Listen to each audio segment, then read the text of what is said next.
The internet is a place of infinite presence. Before it came around in its present form,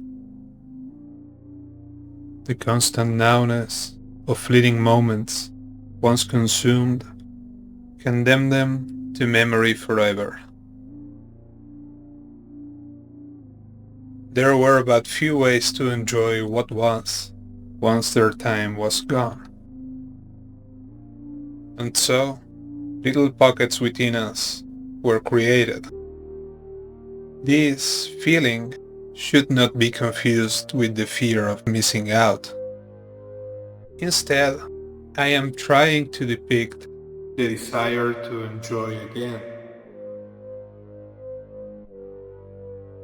When I refer to the desire to enjoy again, I don't mean it in the sense of desiring to become able to find joy again. When I use this term, I mean it to be used as a form of peeling nostalgia out of its veneer of sweet and sour remembrance and reaching out for that which generated it. Now, take it with a pinch of salt. The feeling of nostalgia can be deep, sound, and impenetrable, and with most experiences, it is so. The feel of fresh bed sheets, the aromas of a big kitchen baking, the subtle scent of jasmine on a summer evening, the warm gloom of Christmas lights and their cheap tunes, the feeling of morning dew between your toes in the early sun of the morning when it's still cool. To me, all of those figments lead to my happy place, a place of innocence, of joy, and solitude, a quiet, peaceful time. Despite the fact that the actual place said figments stem from is no more, I strive to keep up with modern times and adult responsibilities without neglecting that little nook inside me that is still bright. I bring home jasmines when it's their season. Bed sheets are still fresh. Bakeries are a place of wonder in my walks. And even when Christmas has lost all meaning to me, I still enjoy what family I have left and whistle those broken tunes from time to time.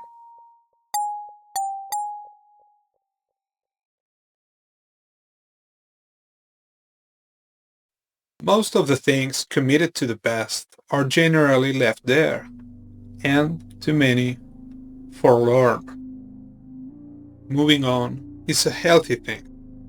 It helps us develop. It makes us evolve. Each age, each period of our lives has its own rhythms, its own purposes, parameters, goals. And it is important to keep improving accordingly in order not to become stagnant as individuals. Yet, all that is past is not a bad thing. Clinging to it, yes, absolutely. It can make you become stuck in time. Memory itself is not this overpowering monad, rather a massive bundle of infinite nows spread in all directions, scattered throughout your memory and through those which aren't yours. The internet is a place of infinite presence. Take this place. How many videos are there? How many of them count 2, 3, 6 years since posting and yet seem fresh? It is purely because our then was there now. Sure enough, times change, and what was might not be anymore. Some fade from the scene, Some emerge quietly, some go out with a bang. Heroes turning villain is a trope as old as time. In any case, you can enjoy those presents with the same feeling of nowness they had when released, because they are forever pinned to the moment they were submitted.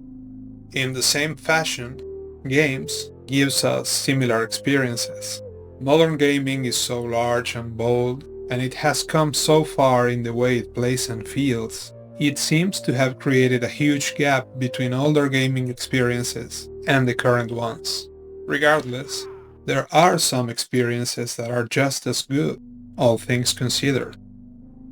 Back to when I referred to the video sphere, gaming now is a melting pot of all things that were and things to come, and just as the present landscape of content exists as an evolution of content that was, gaming is merely an evolution of gaming that was.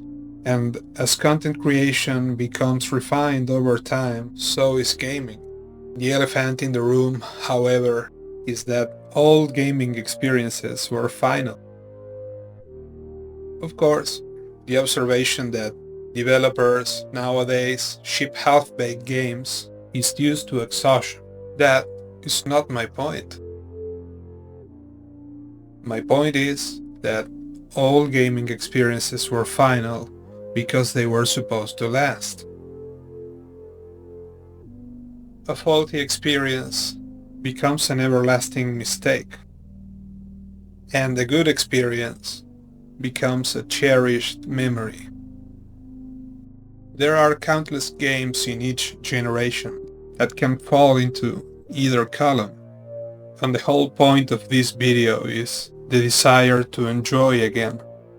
First of all, to set on that path, one should not wear rose-tinted glasses, and understand that once you attempt to turn an experience that was into one that is, the process can either improve or tarnish for good the place it held. In the second place, one should not replay games looking back, but play them looking forward, as some of them became the building blocks or the path to avoid in the future. Finally, and this to many people is no hindrance, but I do understand there's a significant portion of players that are deterred by it, is that each game of old, those which once released could not be patched or corrected, are a product of their time, with all the technical limitations each one had. The ages-old example of Doom not being the first FPS, but the one that set the standard for what the genre is a classic one. In its way, so is Mario Kart across its generations for its genre. But to me, personally, the one that should be taken as the true standard is none other than Crash Team Racing for the PlayStation, released 25 years ago, on October of 1999. A game so sweet yet packed with action, with a well thought of design beyond the cartoony looks, that not only was fun to play then, but it still is now, with a variety of 18 tracks to choose from, plus the 7 battle arenas. All of the modes brought to the table great aspects. Time trial lets you best your own times and compete against the ghost of the last record holder, and is one of the single-player modes. Arcade offers a more traditional experience where you and a friend could play single races against the computer, or enter a cup, consisting of 4 tracks played in succession, scoring points each race based on your finishing position. Versus is similar to arcade, but the main difference is that you have no CPU rivals to race against. Instead, you and up to 3 friends can compete against each other, be it single races or the different cups. Battle mode lets you and up to 3 friends fight, each man on their own or in teams, with plenty of tools to choose from. But the one mode that brought me to make this video is Adventure.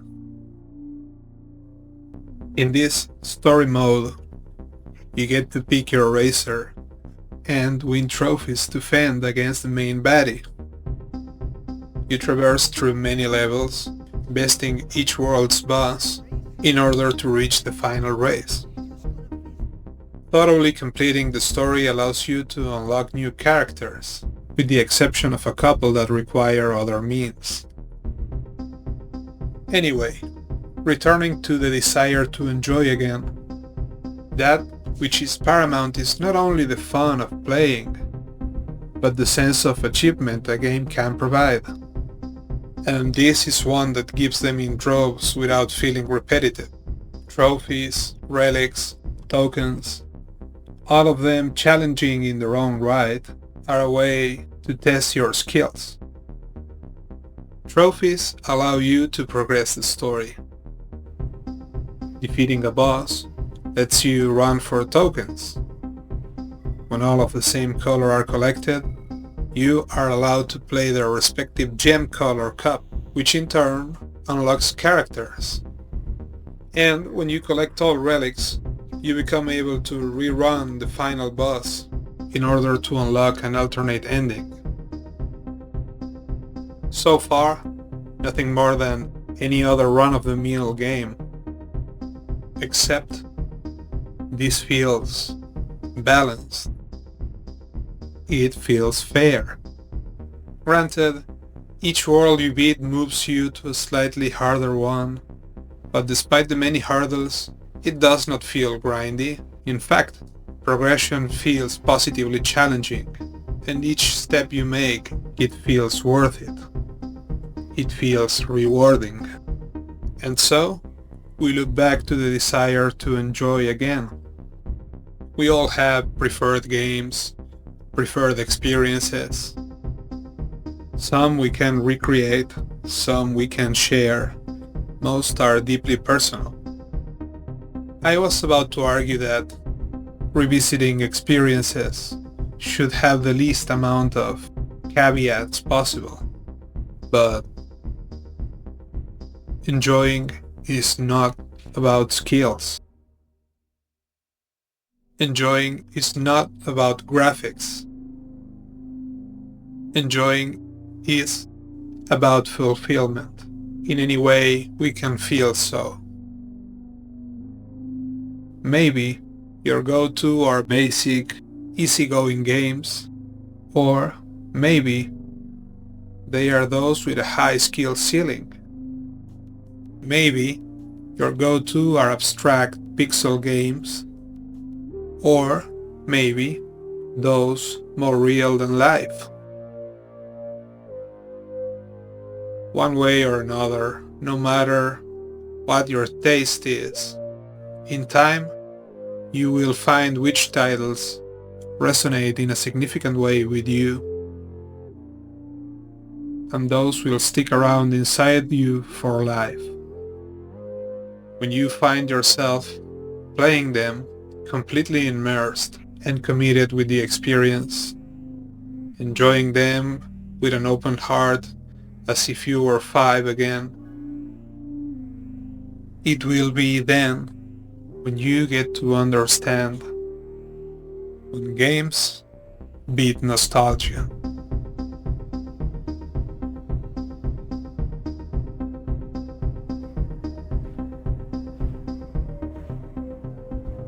I hope you found this video interesting.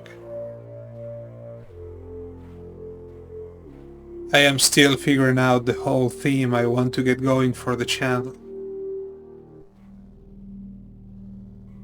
I guess I wouldn't like to feel like I am boxing myself into any specific niche. So, for the time being, I'll just stick to what I feel is important to me, and truly hope it sparks a connection between us. I would really appreciate your honest feedback or critiques. After that, if you enjoyed, please consider leaving a like, a comment, or subscribing. You don't know how powerful your support may be. Thanks for watching.